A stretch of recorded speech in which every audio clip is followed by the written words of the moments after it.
Allahu Allahu Allahu Allah.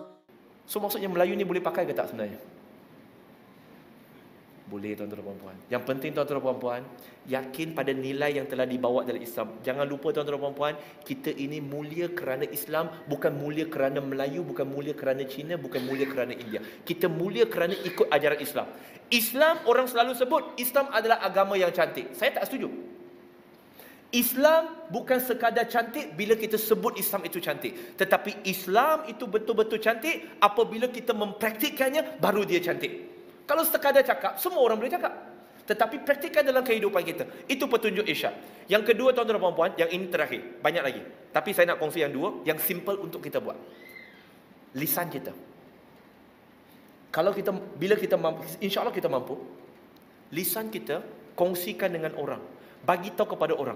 Orang mau dengar ke tak mau dengar, orang nak terima ke tak mau terima, lantak pi ya. Tak boleh paksa. Sebab itu Allah Subhanahu Wa Taala sebut dalam surah Al-Ghasyiyah surah 88 ayat 21-22. Fadzakir innama anta muzakir lasta alaihim bimusaitir. Berilah amaran dan tugas kamu ini sekadar memberikan amaran dan kamu tidak diberikan kuasa untuk mengubah mereka. Saya bagi kisah ini sebelum saya pergi kepada kesimpulan. Saya suka bagi kisah untuk kita garap. Dan semua kisah ini, tuan-tuan dan puan-puan, bukannya kisah dongeng ya. Kisah yang memang saya alami sendiri, bukan sekadar saya dengar. Contohnya, untuk saya berdakwah kepada family saya, senang ke susah? Tuan-tuan dan puan-puan, kadang-kadang kita lebih senang berdakwah kat luar tau. Dan orang luar lebih sanggup mendengar kita tau. Bila balik kepada family, susah. Kadang-kadang, tuan-tuan dan puan-puan, ada seorang sahabat saya, dia PhD lah, doktor. Okey? Dia doktor, dia PhD dalam Quran dan Sunnah. Bila dia ajar anak, bayangkan, dia PhD, mengajar di Universiti Kebangsaan Malaysia, UKM. Dia ajar. Dia mengajar penuntut master PhD semua. Orang boleh terima. Bila balik dia nak tegur anak dia umur 10, anak dia kata, lepas tu anak dia kata, tak percaya. Dia tak percaya bapak dia. Bapak dia cuba yakinkan dia, bagi tahu kat dia, Abi ajar dekat UKM tau, Abi ada PhD tau. Abi ajar orang dewasa, bukan ajar kanak-kanak. Maksudnya, tuan-tuan dan puan-puan, nak berdakwah kepada luar senang, nak berdakwah kepada dalam susah. Dan tuan-tuan dan puan-puan, saya tahu ada kesusahan itu. Saya tahu ada kesusahan itu. Tetapi tuan-tuan dan puan-puan, bukan sekadar saya nak menunjukkan akhlak saya dah berubah sebelum dan selepas Islam, tetapi saya juga perlu sampaikan bil kalam, bil lisan kepada ahli keluarga saya. Memang akan ada tentangan. Saya bagi satu contoh. Awal tahun ini, tuan-tuan dan puan-puan tahu kan, bila tahun baru Cina, masyarakat Cina mereka ada makan jisang kan, betul? Dulu saya buat, tetapi setelah saya mengkaji untuk menulis buku sulung saya, apalagi Cina mau, bila saya dah mengkaji, saya dapati ada sedikit masalah yang menyebabkan saya tak nak teruskan buat benda itu. Saya tak nak buat dah. Okey, jadi saya tak gaul yisang, tapi kalau yisang tu halal saya makan lah. Tapi saya tak terlibat dalam upacara melambung yisang, itu saya tak buat. Sebab saya dapati ada masalah kat situ. Okey, ini bukan waktu untuk cerita, nanti kalau ada soal jawab saya bagi tahu. Jadi tahun ni, bila nak buat benda itu, sebab ahli keluarga saya berkumpul di rumah saya, makan besar kan, reunion dinner. Bila nak buat benda itu, saya bagi tahu, tak apa. Ni tuan-tuan dan puan-puan, saya Cina ni, dah buat yisang, dah makan yisang berpuluh tahun. Tapi lepas saya masuk Islam pun saya masih ada buat. Tapi bila saya dah mula mengkaji, saya dapati ada problem, saya tak mau buat dah. Nak sampaikan kepada ahli keluarga senang ke susah?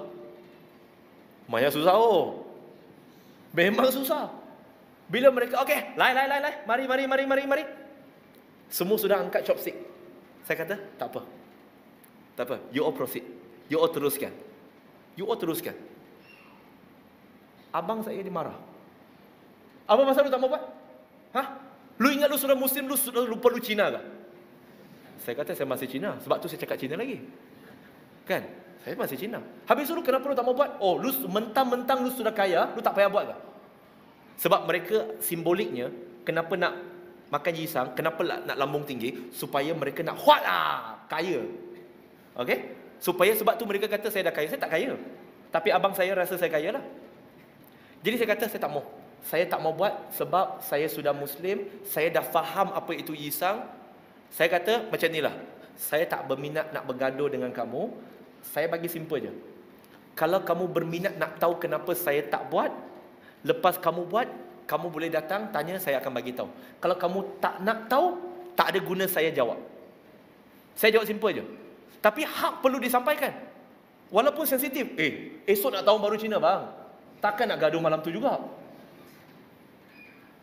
Lepas mereka dah lambung-lambung, mereka pun ambil bagi saya makan yisang. Yisang tu halal makan je lah. Tak ada masalah. Cuma upacara tu saya tak buat. Lepas tu bila saya duduk dekat luar, abang saya datang. Dia datang, dia kata, okey, sekarang lu cerita, apa pasal lu tak nak buat? Saya pun ceritalah. Saya kata sebab dalam Islam, saya percaya yang menciptakan manusia adalah Allah. Dan saya percaya di dunia ini, di alam ini, hanya satu Tuhan, iaitu Allah, tak ada Tuhan lain. Tetapi upacara makan yisang ini saya kata, dia ada sangkut paut dengan satu mitologi dalam masyarakat Cina, iaitu bahawa kebiasaannya, yisang ini bukan makan sebelum tahun baru Cina. Lu tahu tak? Dia kata, tak tahu. Sekarang saya bagi tahu. Sebenarnya kebiasaannya di negara Cina dulu, dia dimakan pada hari ke-7 tahun baru Cina. Dan hari ke-7 itu dalam masyarakat Cina, saya bagi tahu sejarah Cina kepada dia. Dan pada hari ke-7 itu adalah disebut sebagai Yan Yat, ataupun Mandarin disebut sebagai Renre. Maksudnya hari kejadian manusia. Kerana dalam mitologi masyarakat Cina mempercayai Dewi Nuwa mencipta manusia dari tanah liat pada hari ke-7, dan waktu itu mereka juga mula makan yisang. Saya tak percaya dewa-dewi tu. Maka benda ini ada kaitan, saya tak mau. Tapi abang saya, dia tanya soalan yang sangat logik. Dia kata, tapi ada, itu orang besar-besar pun buat. Maksud dia orang politik kan? Saya kata, saya masuk Islam bukan ikut orang politik. Saya masuk Islam ikut Allah, ikut Rasul. Bukan ikut orang buat. Takkan orang mau masuk neraka, saya pun mau masuk.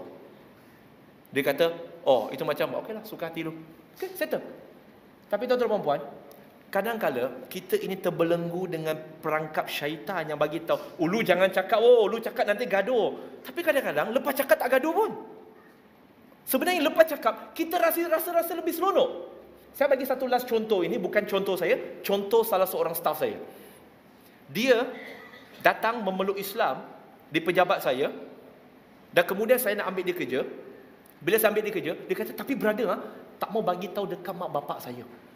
Sebab saya takut nanti mak bapak saya marah. Sebab saya takut nanti mereka tak suka, mereka marah, mereka tak bagi saya kerja dekat sini.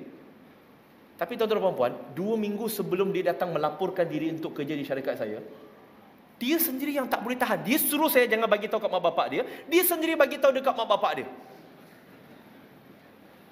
Lepas dia bagi tahu, saya kata, okey, hari tu you suruh saya jangan bagi tahu. Sekarang lu sudah bagi tahu. Apa macam? Dia kata, brother, surprise banyak surprise. Saya kata, apa yang surprise? Surprise-nya ialah, brother, saya punya mak bapak taram marah langsung. Tapi tuan-tuan dan puan, sebelum tu dia takut apa? Dia takut kalau dia cakap dengan mak bapak dia dah masuk Islam. Dia takut mak bapak dia marah. Dan malahan best thing tuan-tuan dan puan, dia baru 4 tahun masuk Islam. Alhamdulillah. Hari ini tuan-tuan dan puan, yang dulunya masa dia baru masuk Islam, dia takut mak bapak dia marah. Hari ini, mak dia minta dia, sebab baru-baru ini saya bawa dia pergi umrah. Saya bawa dia pergi umrah sekali, sebab dia mu'alaf. Kami taja dia. Mak dia minta kepada dia, kata, you kan kata, pergi itu Mekah, itu doa sangat mustajab. Sebab mak dia guru bahasa Melayu, fasih bahasa Melayu. Kan doa tu mustajab. Awak pergi dekat depan Kaabah dalam Masjidil Haram, awak doakan mak, bapak dapat hidayah. Tapi tuan-tuan dan puan, cuba bayangkan kalau 4 tahun lepas, selepas dia masuk Islam, dia tak buka mulut.